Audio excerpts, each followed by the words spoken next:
do we have in this movie? Like, I will see it. I haven't seen it, but while producing the whole thing and figuring out as to did you lock down the script, or were things happening side by side which you would put in as incidents and stuff like that?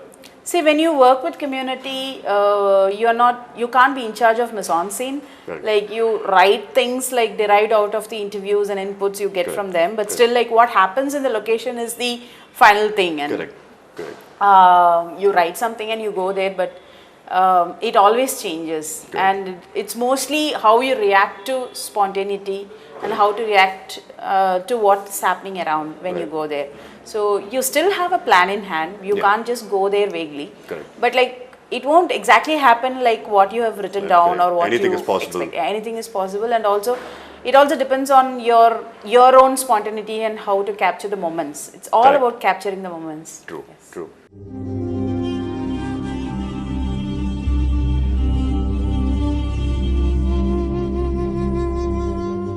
What was the biggest significant challenge you would have faced in the Dead Sea? Dead Sea, till now it's a huge challenge for me, even after finishing, because the film was banned and like some 8 months of legal struggle and lifting again, that the was ban. politically motivated again. Yeah, I mean, I was telling another friend that activism is taking a lot of time and energy, like, than making a film itself. Absolutely. So somebody was asking me whether you're an activist or an artist. Like, I'm everything. Otherwise, you can't exist here. Absolutely. You can't even make something happen. So it was quite difficult because you're handling a very sensitive issue and you're handling something which people fear to talk, and people are so, because like, talking about Sri Lankan issue is something people really fear.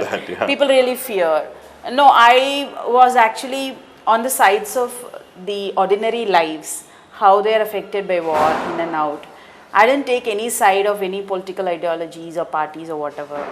I was concerned about the ordinary life of a fisherman in Dhanushkodi and how they're denied to live their basic life, in basic peace. Rights. I mean, how they're denied that basic right to live, to exist.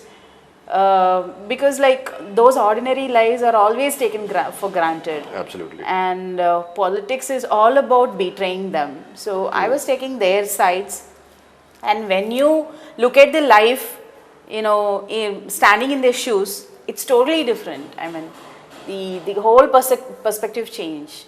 So the film criticizes every other thing. It criticizes Sri Lankan government, Indian government, the agencies of state, the rebellion movement, everything. Because like, when you look at lives from the subaltern, like, you yourself will feel that everyone has betrayed them. Correct. How are they coping with the emotional scars on this? Because I can imagine the trauma that they're going through is extreme. It's huge, and it's like really, really, critical. And I think that inspired me to really keep up the spirits and do that and see to it happens, the film happens, and it really is driving me even now.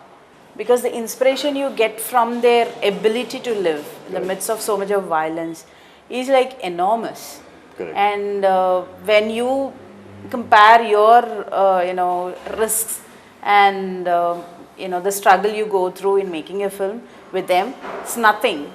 So I think I get they are their source of inspiration. You get inspired, like, and their lives keep your spirit alive and keep your morale high. What did they tell you after you made the movie and while they were making the movie? It would have been very emotional for them. Yeah, of course, it's been an exercise, and it took a lot of time for me to earn the trust, because like, I was staying almost there for almost a year with them, and now it's like my extended family. Like, you go there, you can walk to any of their houses and eat and stay and be with them. It's like I'm one of their family members. But it's again a process, like knowing them and really getting into their inner circles and negotiate with them to be part of the project. And Was it difficult? They are not professionals, no? Yeah, So yeah, for them, yeah. cinema is not a priority, and it's also a learning process for me. I Correct. learned life from them. So.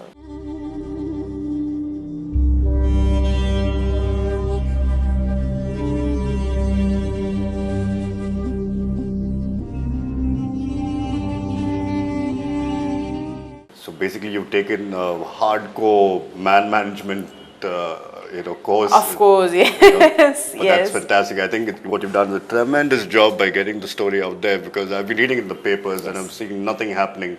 And generally people like me tend to talk about it but do nothing about it.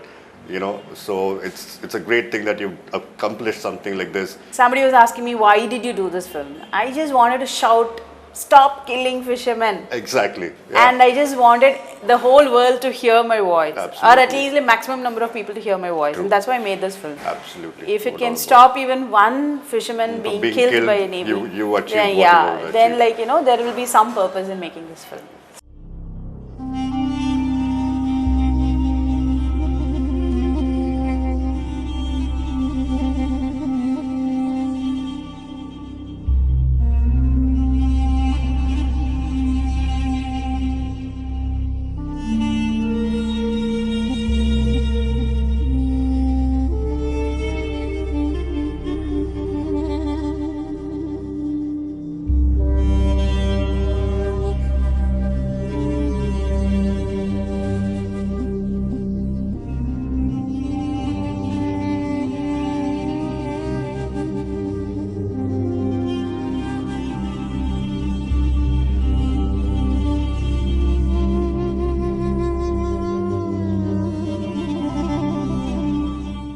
Thank you so much for Thank talking you. with you. Thank you. Now I can tell you this: I'm going to watch this movie because it's an issue that should be close to, I think, all our hearts. Because after all, end of the day, forget of us being even Indian or Tamilian or Sinhalese or whatever.